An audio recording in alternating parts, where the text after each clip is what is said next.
Peut-être avez-vous déjà lu Le Prophète de Khalil Gibran. Peut-être que certains passages vous ont touché, marqué, éclairé. Et pourtant, malgré cette résonance, il y a quelque chose qui ne s'est pas pleinement installé. Comme si ces mots restaient justes, mais à distance. Comme si vous compreniez sans que cela transforme réellement votre manière d'être. Et ce décalage ne vient pas du texte, il vient de ce qui en vous empêche encore ces mots de devenir vivants.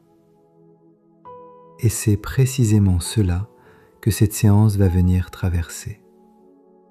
Non pas pour vous faire comprendre davantage, mais pour que ce que vous avez déjà reconnu puisse enfin s'incarner en vous et que vous puissiez le ressentir et le vivre au quotidien. Bonjour et bienvenue sur la chaîne Sagesse Incarnée, Adrien Desmulliers. Sur cette chaîne, nous explorons des sagesses qui ont traversé le temps, des enseignements parfois simples en apparence, mais capables de transformer profondément notre manière de percevoir et de vivre notre rapport au monde. Car certaines vérités ne se comprennent pas seulement avec l'intellect.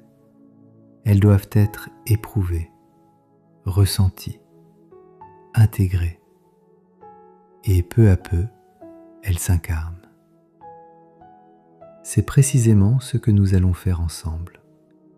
Alors installez-vous confortablement, fermez les yeux et laissez simplement le son de ma voix vous guider avec bienveillance.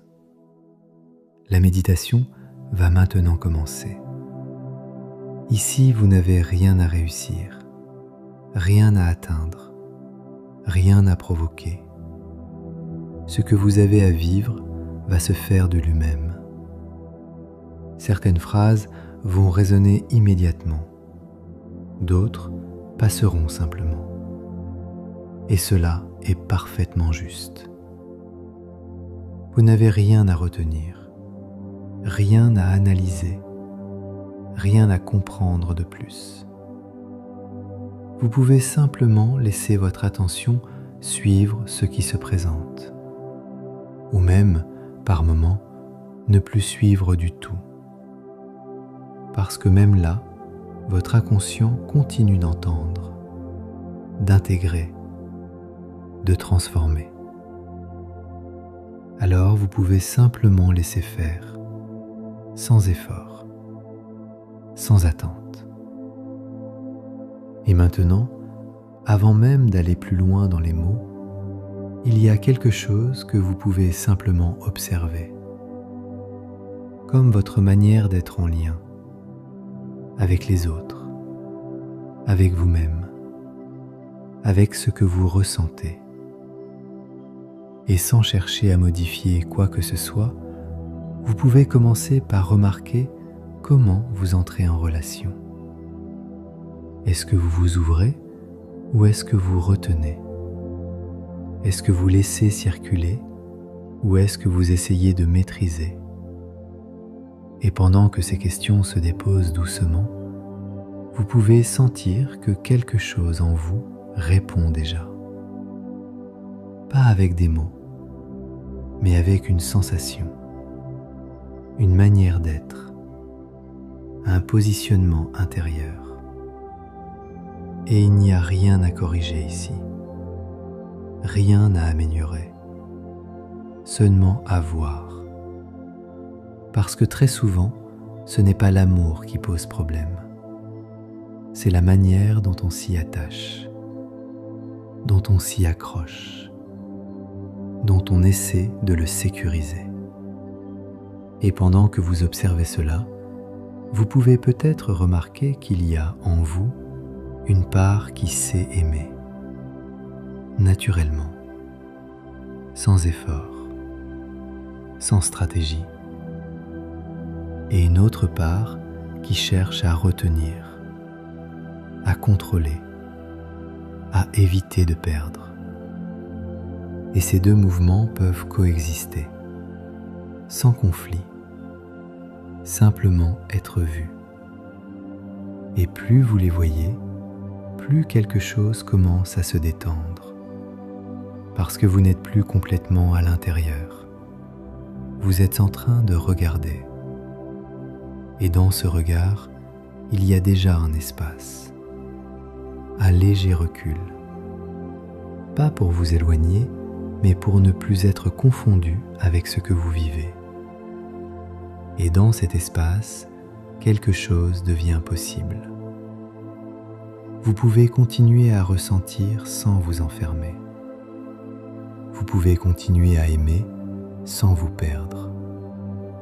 Et pendant que cette possibilité commence à apparaître, vous pouvez simplement rester là, quelques instants, en contact avec ce qui est en train de se vivre, sans chercher à aller plus loin, sans chercher à comprendre, juste être présent à votre manière d'être en lien. Et pendant que vous observez cela, il y a peut-être quelque chose qui devient de plus en plus clair. Vous savez aimer. Vous avez déjà ressenti ce que c'est d'être profondément relié, donné, ouvert, présent.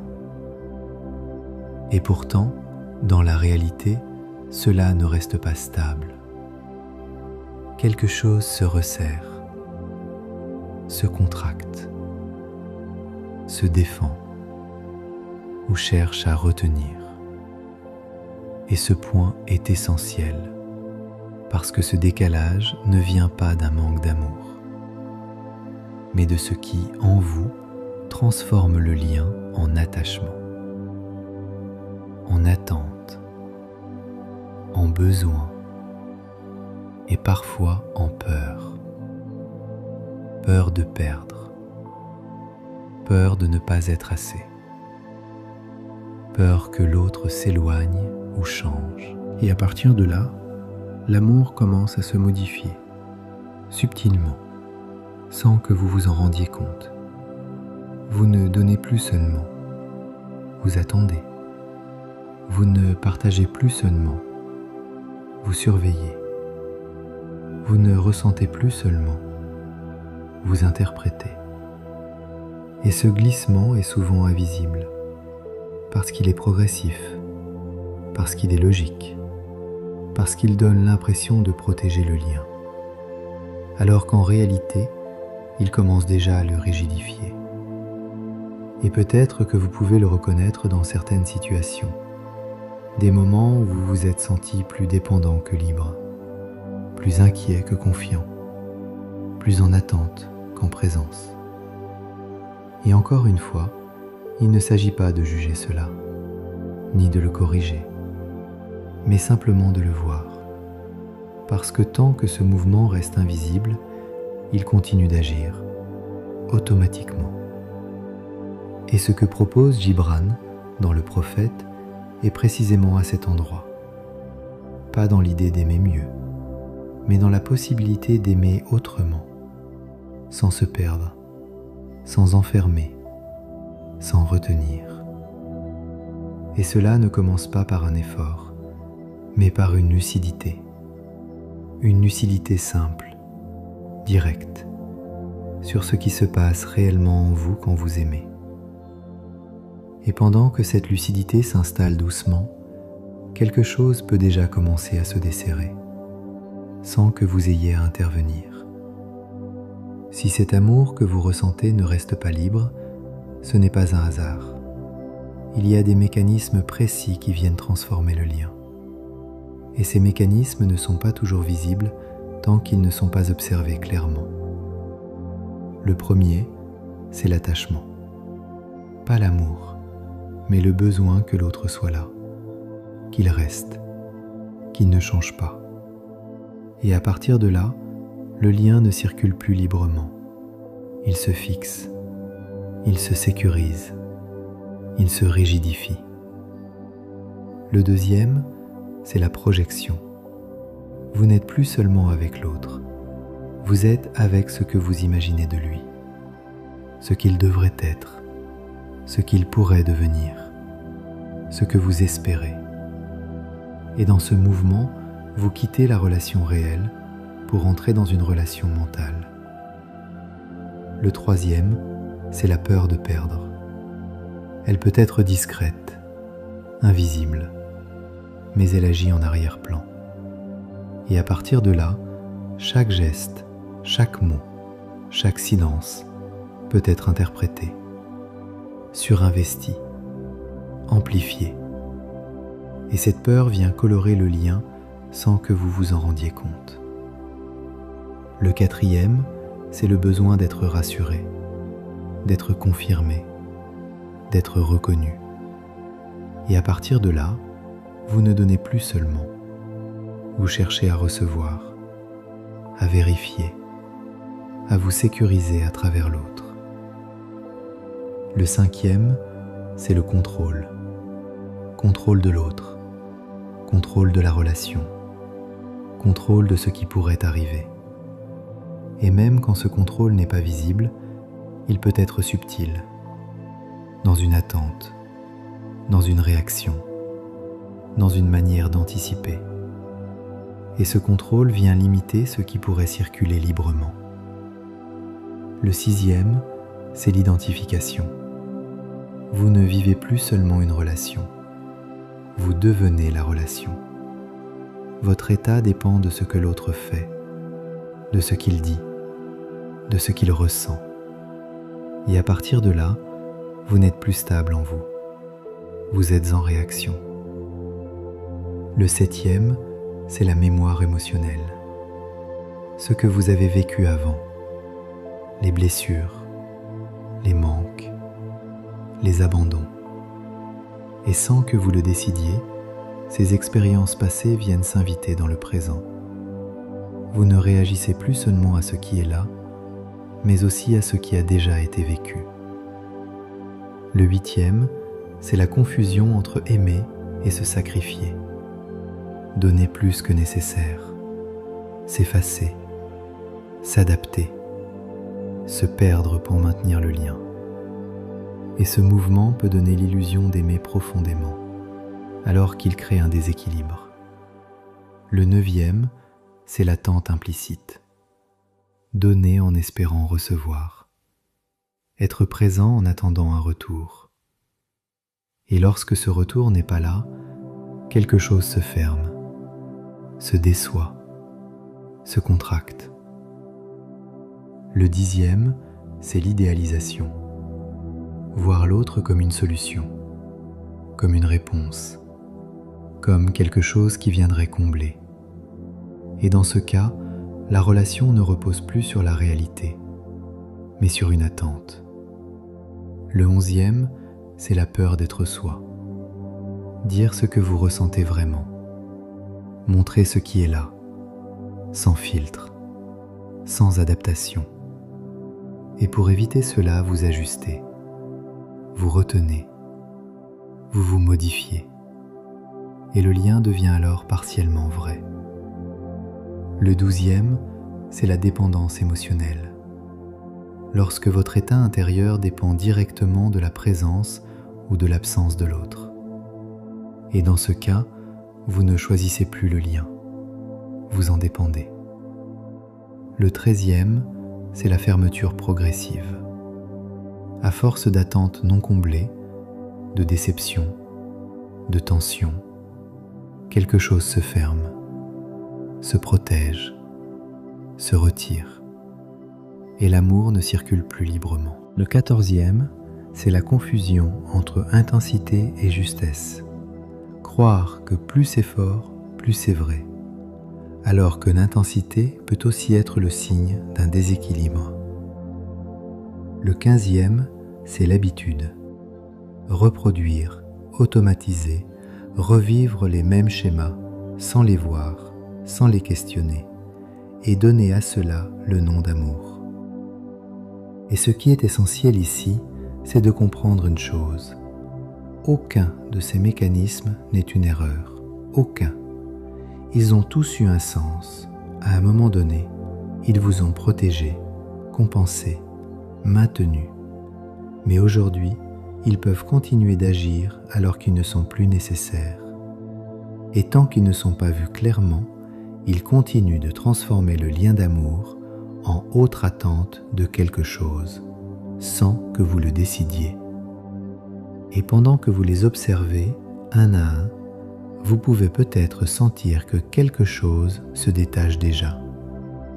Pas parce que vous faites quelque chose, mais parce que vous voyez.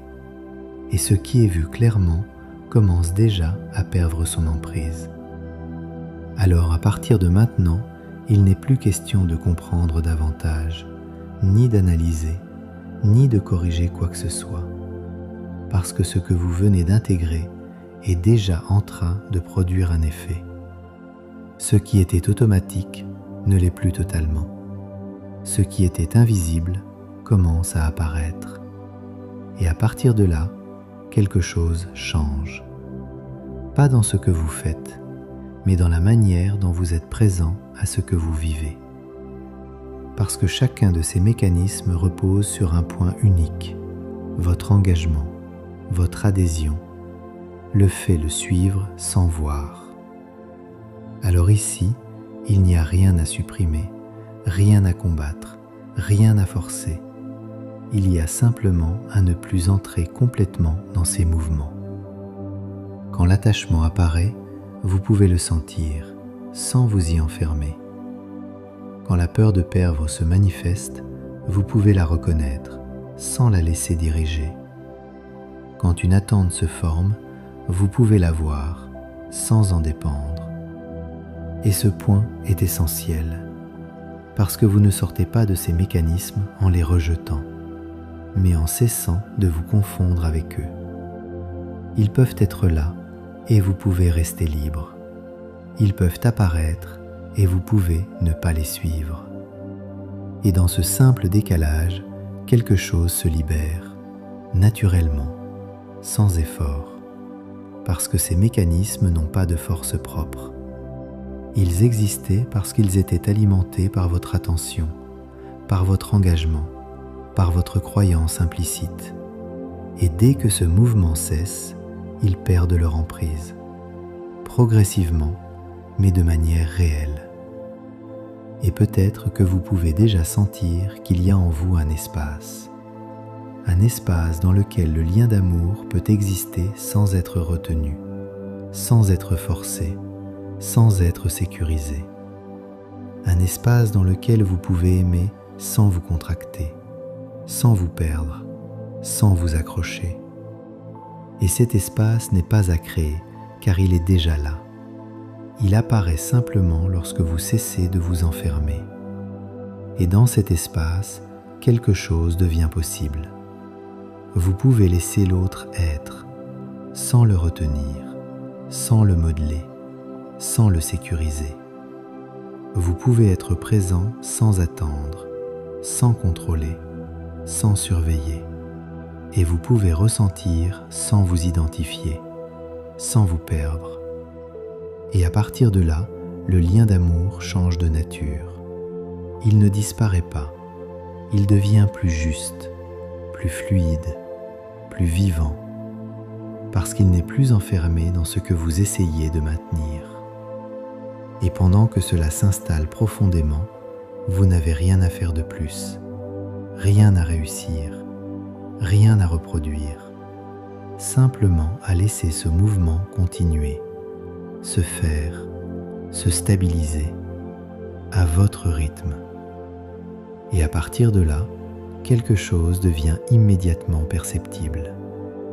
Il n'y a plus rien à faire pour aimer librement, parce que ce que vous cherchiez à atteindre n'était pas à construire, mais déjà là, avant même que vous essayiez d'aimer autrement. Et peut-être que vous pouvez le sentir très simplement dans cet instant, sans chercher quelqu'un, sans penser à une relation, juste dans votre manière d'être. Il y a une capacité naturelle à ressentir, à être ouvert, à être en lien, sans effort, sans tension, sans stratégie. Et cette capacité n'a jamais disparu. Elle a simplement été recouverte par les peurs, par les attentes, par les mécanismes que vous avez observés. Mais maintenant, quelque chose est différent. Vous ne cherchez plus à aimer correctement. Vous laissez apparaître ce qui est déjà là. Et dans cette apparition, il n'y a rien à contrôler, rien à sécuriser, rien à retenir. Parce que l'amour dans sa forme la plus simple ne dépend pas de ce que l'autre fait. Il ne dépend pas de ce qui va arriver. Il ne dépend pas de ce que vous pourriez perdre. Il est simplement une manière d'être, présente, disponible, ouverte. Et vous pouvez le constater immédiatement. Il y a une ouverture, un espace, une disponibilité qui ne demande rien, qui n'attend rien, qui ne retient rien. Et dans cet espace, vous pouvez laisser apparaître la présence de l'autre ou son absence. Et cela ne change pas la qualité de ce que vous ressentez. Parce que ce que vous ressentez ne dépend plus entièrement de l'extérieur. Et à partir de là, quelque chose se simplifie profondément. Vous pouvez être en lien sans vous accrocher. Vous pouvez ressentir sans vous perdre. Vous pouvez aimer sans enfermer. Et ce mouvement n'est pas à maintenir, parce qu'il est naturel. Il apparaît dès que vous cessez de le compliquer. Et plus vous le laissez être, plus il devient évident, stable, accessible, sans effort. Et dans cette évidence, il n'y a rien à réussir, rien à prouver, rien à protéger. Parce que l'amour n'est plus quelque chose que vous essayez de garder. C'est quelque chose que vous laissez circuler. Et maintenant, ce qui vient d'apparaître ici n'a pas vocation à rester isolé. Parce que cet espace, cette manière d'être en amour ne dépend pas de ce moment. Elle peut exister dans la relation, dans le lien réel, dans la présence à l'autre. Et vous pouvez commencer à le percevoir simplement. Quand vous êtes avec quelqu'un, vous pouvez rester en contact avec cet espace, sans vous refermer, sans vous accrocher, sans vous perdre. Vous pouvez écouter sans anticiper, sans interpréter, sans préparer. Simplement être là, présent, disponible. Et dans cette présence, quelque chose change fondamentalement parce que vous n'êtes plus en train de chercher à obtenir quelque chose. Vous êtes en train de rencontrer réellement. Et cette rencontre n'a pas besoin d'être sécurisée parce qu'elle n'est pas menacée. Elle existe tant que vous êtes là, dans cet instant. Et vous pouvez aussi remarquer que vous pouvez laisser l'autre être tel qu'il est, sans le corriger, sans le ramener, sans le modeler, parce que vous n'avez plus besoin qu'il corresponde à une attente. Et dans ce mouvement, le lien devient plus simple, plus vrai, plus fluide, parce qu'il n'est plus chargé de ce que vous y projetiez.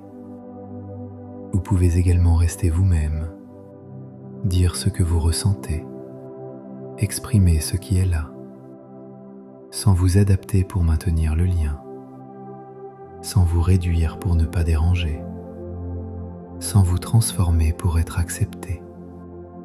Et cela ne crée pas de rupture, cela crée de la justesse, parce que le lien ne repose plus sur une adaptation, mais sur une présence réelle.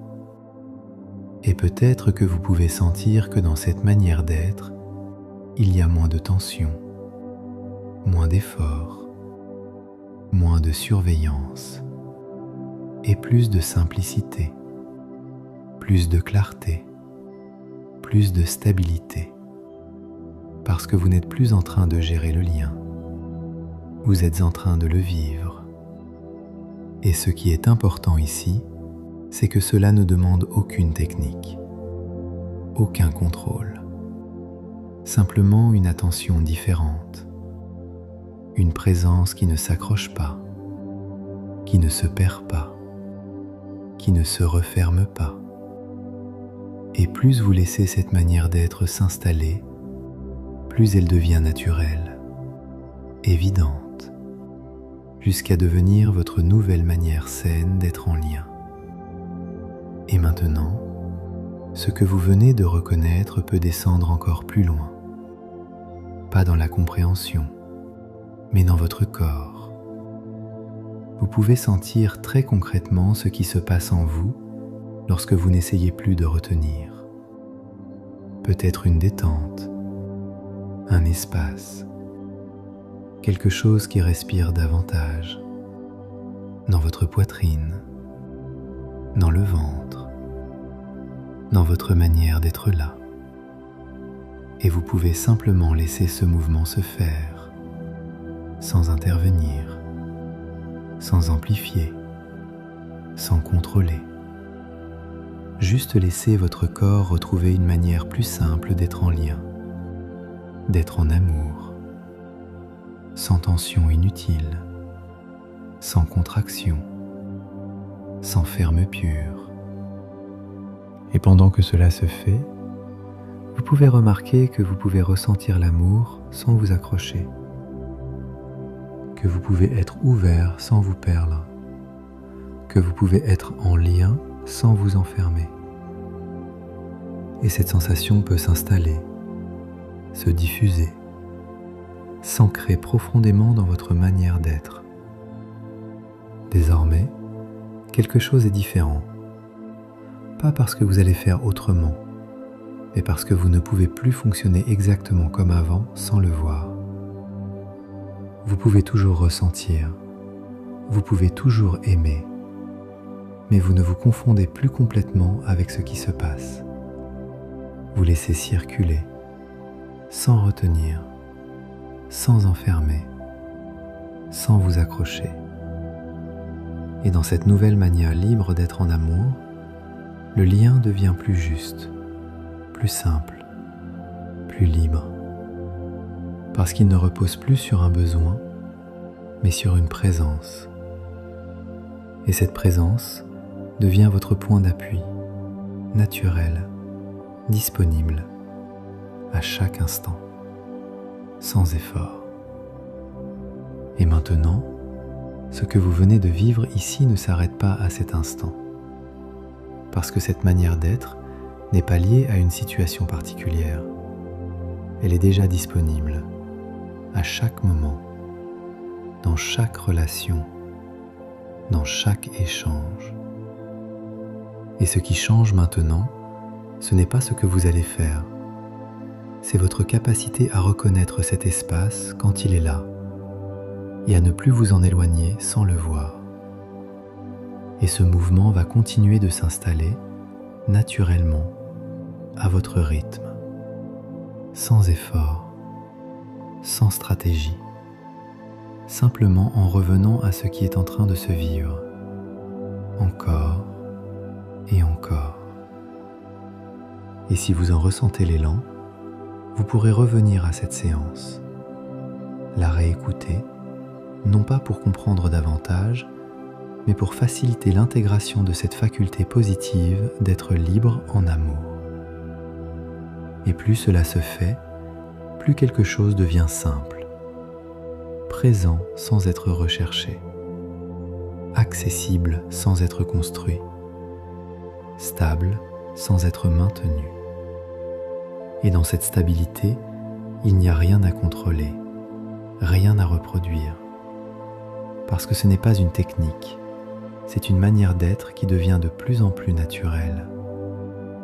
Et maintenant, vous pouvez simplement laisser votre attention s'ouvrir à nouveau, percevoir l'espace autour de vous, les sons, les sensations, tout en restant en contact avec cette présence, avec cette nouvelle manière d'être en amour.